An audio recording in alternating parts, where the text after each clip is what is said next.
Tales of legendary witches often focus on their awesome powers, their familiars, or their face and reputation. Northumberland's most famous witch, Meg of Meldon, has but one of those. But better than that, she was a real person. Her reputation did precede her, though as an unsympathetic and avaricious landowner, less so as a witch. So how did this member of the local gentry end up as the subject of such gossip? In many ways, her greatest crime was a relentless adherence to capitalism, so why did people think she practiced witchcraft?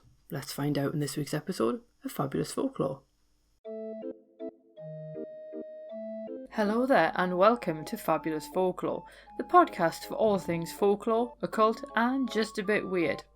I'm your host, Icy Sedgwick, blogger, fantasy author and your guide into these rather mysterious realms. I've got some rare things to show you, so come on in, take a look around, but be careful not to touch anything. These things sometimes bite. Well, hello there and welcome back to Fabulous Folklore with me, your host, Icy Sedgwick. We are rattling along with our June theme where we're having a look at legendary witches. Now, the one that we're doing today is a little bit of a break with Mother Redcap and the Witch of Wookie Hole, because obviously the Witch of Wookie Hole, we don't really know what her name was or if indeed there actually was an actual witch. Whereas with Mother Redcap, we've got a couple of stories to choose from, but again, we don't really know how much the accusations of witchcraft were actually genuine. Whereas with this one, we do know for a fine fact that she was indeed a real person. But again, we don't know how much the accusations of witchcraft were real. And that's why I've decided to include her, because there's such a legend being built up around her that it's difficult in some ways to separate fact from fiction. So that is why we are looking at Meg of Meldon. And she is probably Northumberland's most famous witch, although obviously we do have other magical practitioners and cunning men and wizards and sorcerers and all kinds of stuff like that. So she's got some quite good company, really. But you might be wondering, who was Meg of Meldon, or indeed Meg o' Meldon as we usually call her up here? And she's also known as the Maid of Meldon, just to kind of add an extra one in there. But she was most likely Margaret Selby, born in 1570. She was the mother of Sir William Fenwick of Meldon, and he made a name for himself as a royalist during the English Civil Wars and died in May 1652. Now, Meg did actually bring quite a fortune to her marriage to Sir William Fenwick of Wallington, although this fortune was actually tied up in Meldon Hall, the ancient seat of the Heron family, which we will come back to later on because that does become quite important to the story. And obviously, in a lot of the cases, she is described as being this eligible woman who came from a wealthy family because her father was a moneylender, so she grew up seeing how to use money, and quite a few people were apparently vying for her hand. She obviously went for Sir William Fenwick because he had this beautiful home, which you can still visit at Wallington Hall, which is owned by the National Trust now, although it has changed a bit, and he also brought a title as well. But anyway, one portrait of Meg did exist, and it's described by M.A. Richardson as being at Seaton Delaval in 1810. Seaton Delaval also well worth visiting. And in this portrait, she was depicted wearing a large brimmed hat and I quote, a stiff gown turned up nearly to the elbows with Vandyked sleeve of linen, the whole shoulders were covered with a thickly gathered ruff or frill, end quote. All sounds a little bit uncomfortable. But she was quite famous in her day as being both a miser and a witch. Although, to be honest with you, it would appear that her activities with money did receive a bit more censure than any actual witchcraft. Now, most sources about her refer to folklorist John Hodgson's work from 1832. Now, obviously, writing so long after Meg's death, it is difficult to know how much of the account has been garbled over time. And as M.A. Richardson pointed out in his 1843 table book, and I quote, hence it follows that where, in our own times, the people of a district have, from a period immemorial, given a name to a shadow and marked out particular places for its haunts, the legend must in all probability have had some foundation in truth. But no pen having in due time enrolled its materials on the page of history, they may have undergone change and floating downward from age to age on the stream of popular tradition, end quote. Essentially, he's like, you know what, yeah, there probably is some kind of foundation in fact for some of these legends, but because it's been such a long time since they were written down and nothing's been added to them since then, popular tradition has probably changed them. So I do agree with him that that is probably the case with a lot of legends that we do have. But that said, In his book Mysterious Northumberland, which I highly recommend if you live in this neck of the woods, Rupert Matthews notes that there was one incident in 1614 that may have been responsible for the first rumours. Now, it's important to note that her fortune was tied up in a series of mortgages and debts on various properties, and it was the repayments for those debts that provided her income. Now, one such property, as I say, was Meldon, the ancestral estate of the Herons, which was west of Morpeth. Now, when her husband died, the Fenwick estates were then held in trust for the eldest of Meg's 7 children. But Meg being Meg, she wanted to own her own property and she decided on Meldon Hall. The problem was, she needed to dispossess the heir in order to claim the money and therefore the property.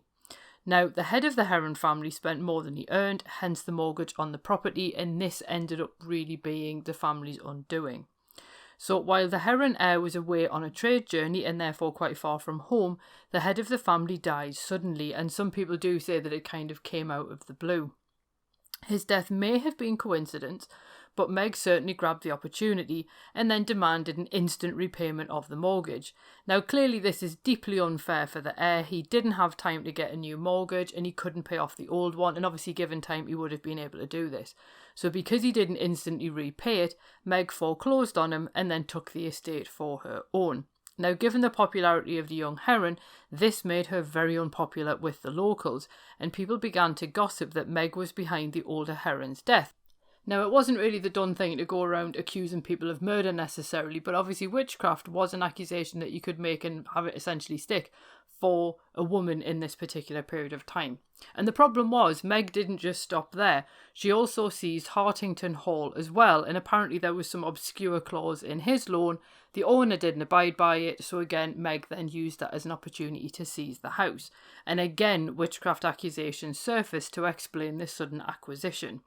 Even worse, the farming lands around both Hartington and Meldon prospered, but their neighbours did not, so it was witchcraft the cause of this as well. And there was also this bizarre story that then emerged, that there was an underground passage between Meldon and Hartington.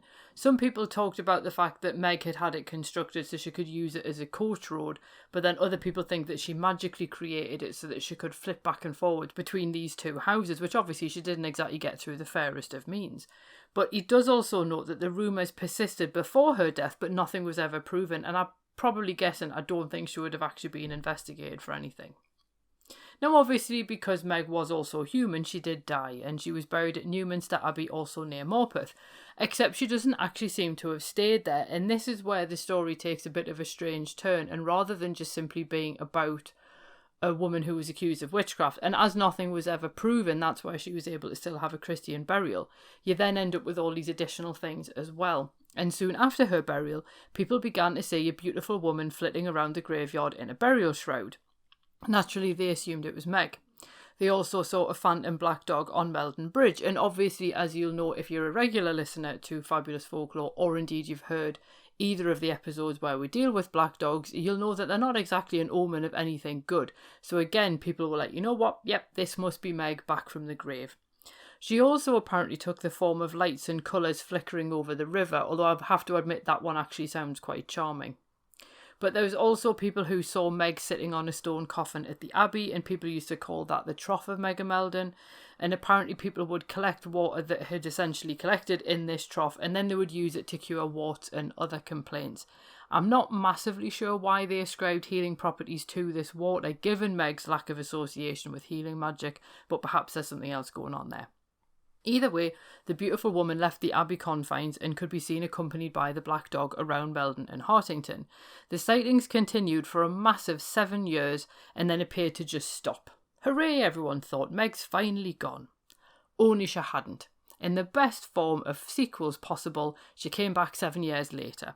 And the locals then came to believe that it was her practice of witchcraft that had condemned her to wander the earth for 7 years and rest for 7, and then wander again, and so on and so forth. And one story actually saw a skeptic decide to dress in white and sit on Meldon Bridge to scare passers-by, having heard that this was apparently a favourite occupation of hers. And after making himself comfortable, he suddenly realised someone was sitting beside him, and who else could it be but Meg herself? And she apparently said to him, "You've come to flay or frighten, and I've come to flay, let's both flay together," which I think was actually quite funny. Now, Meg basically walked her rounds every night, but mostly frequented the places where she'd supposedly hidden treasure, and she would abandon a location if anyone found the treasure hidden there. And indeed, the sudden assumption of wealth by some individuals was ascribed to the discovery of one of Meg's caches. Other people think the sightings of Meg only stopped because all of her treasure was found, and therefore she had nothing to go and keep an eye on anymore. Now, the fact that Meg left property to her son William but no actual cash perhaps explains where this claim comes from. She always paid bills promptly with physical money while alive, but the lack of physical wealth or even a bank account confused people. And no hoard of treasure ever turned up at either Meldon or Hartington, so where did the money go? And this is what led people to think that she must have hidden it. Now, according to the stories, she spent a lot of time guarding a well to the southeast of Meldon Tower, and people believed that a bull hide full of gold lay somewhere in the well. And one man apparently tried to retrieve it, and he claimed he'd been told to go alone to the tower on a certain night at midnight, and again, we'll all know the power of midnight in these stories. There he would meet someone else, and together they would find the gold, but there was only one condition, other than obviously being there at a certain time. They must remain silent at all times in order to succeed. The man naturally turned up at the appointed hour and encountered his assistant for the evening. With the use of a set of grappling hooks and a chain, the man actually entered the well.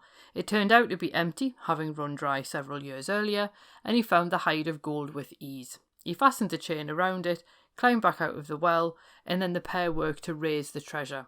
But just as the man grabbed the bag to haul it to safety, the excitement essentially got too much for him and he yelled out, "We have her now." Sadly, it broke the spell and the hooks and the chain disappeared. The bag fell back down into the well, apparently never to be found again. The man's assistant even changed, apparently becoming Meg herself. Now, if we believe the rumours, the fortune would have meant the man was set for life had he not spoken. And M.A. Richardson notes how out of character that kind of assistance in locating the treasure appears to be, if we assume the description of her bad character are true, that is. Here, of course, Meg is apparently seeking to elevate the station of an ordinary man rather than bequeathing wealth onto those who already have plenty. So again, is this her financial acumen on display, or is this just a strange story that kind of got tacked on? But on another occasion, and this is perhaps the more famous incident, her treasure made itself available, though not likely through her intervention, because she had been the proprietor of the schoolhouse at Meldon and hid another cache of treasure in the roof. One day, apparently in the early 19th century, the ceiling collapsed with the weight of her money, and the master was out of the room at the time. Any boys who were present scrambled for their share of the loot, and Richardson actually noted that one of his friends was there at the time and actually managed to grab 2 or 3 coins. Matthews does note that some of the coins actually dated to Meg's time, and that was what made people think, oh, it must be some of Meg of Meldon's treasure. Now, the big question is, was she a witch, or was this just good old-fashioned misogyny at play?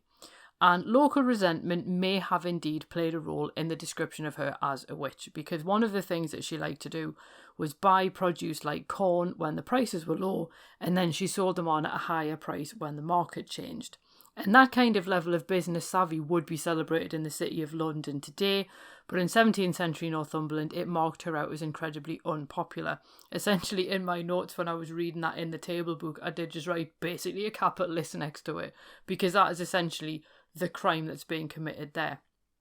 And while a man in her position doing that would be merely unpopular, the locals then decided to apply the label of witch to Meg. And I think it is one of those unfortunate things that we do see even now, that when a woman does or says something particularly reprehensible, rather than just saying that's awful, people then decide to ascribe the label of witch to them.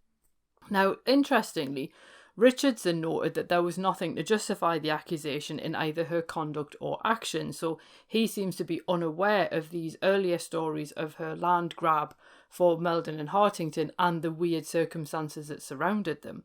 But at the same time, you do kind of think if she'd done anything specifically witchy, then clearly somebody would have recorded it and it would have become part of the popular legend. And indeed, most of the legends don't really refer to these earlier things of the sudden death of the head of the family, or indeed the weird way that she ended up with Hartington, or the better farming lands around both halls. Most of the stories I read, the versions don't cover that. So it does then make you think that some of the issue may simply be the fact that she was a woman doing all of this stuff.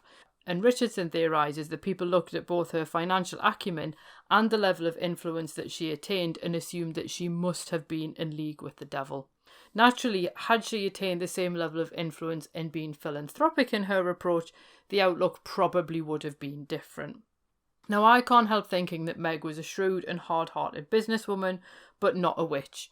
I don't think there's anything likeable or laudable or respectable even about her in many ways, and I think that there is a degree of just simply wanting more that we would recognise today, and I mean nowadays should probably either run a tech empire or make questionable donations to political parties to get her own way. But I can't help thinking that there's a lot about what she did that wasn't particularly likeable or admirable, but there's not really enough there to kind of go, yes, but she was clearly a witch.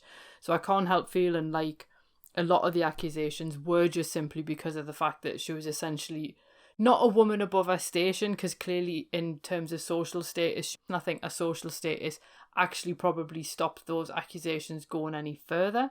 But I do think it was just the fact that women weren't supposed to behave like that, and because she did, hence she then got accused of being a witch. So what I want to know is, what do you think? Do you think she actually was a witch and she was using witchcraft to basically kill the head of the Heron family and then somehow get this other guy out of his house? Now, I must admit that one confuses me a bit, because surely if it was just because he reneged on a clause in the loan, that just shows more legal savvy on her part to have that clause put in the first place. But there we go. Do we think that the reason why her lands prospered and nobody else did, was that just better land management, or was that witchcraft as well? You tell me, was she a witch or was she just an unpleasant woman? I'd love to know what you think. As always, if you're watching this on YouTube, please feel free to leave a comment in the comments bit below. And remember to like and subscribe. If you're listening on your podcast player of choice, then you can always tweet me at AC Sedgwick. I think the link's below. You can comment on the blog post that this episode is attached to, or, you can grab me on Instagram, whatever you like. Because I always love it when people join in, because then it turns this into more of a conversation around folklore rather than anything sort of didactic and stuff like that. And I am always fascinated to see what theories people develop as well. Next week, we are going to go for a slightly different one, because we are sticking with witches, but again, a bit like Meg, we are looking at someone with an actual name who we know existed, and that's Margaret Reid in King's Lynn. But it's what kind of appears in the legend around her and her execution that we're basically going to be having a look at as part of these witch legends next week, and that's going to round out the month. There's been loads of extra content for patrons of the podcast as well, so the exclusive article, which I haven't actually put out yet, is going to be about the last woman convicted of a witchcraft-related offence in England, because that's quite an interesting story. The storytelling mini-episode is about Vixana, the Witch of Dartmoor. The bonus episode is going to be having a look at the bizarre phenomenon of roadside graves for suspected witches and so on. So, there's plenty of witchcraft content going on Patreon as well. And obviously, if you're interested in becoming a supporter and essentially helping me to financially keep the podcast going and paying for hosting fees and also research materials and stuff like that as well, then obviously the link is below. And hopefully you'll enjoy all of the fabulous bonus content that has been accruing over the last 3 years on there, which you obviously get access to all of it. But anyway, I'll let you get on with whatever it was that you're doing before you started listening to this. Anyway, I'll see you next week when we go to King's Lynn in Norfolk. Cheerio. Well, thanks for listening, and I hope you enjoyed that episode. If you did, feel free to leave a review wherever you listen to podcasts, because that helps other people find the show too. It also takes between 4 and 6 hours to research, write, record and edit these episodes, so if you want to help support my time in doing that, then you can buy me a coffee. Or you can join the Fabulous Folklore family on Patreon and enjoy extra benefits, including exclusive episodes and articles and even illustrated talks. All the links you need are below, and thanks in advance.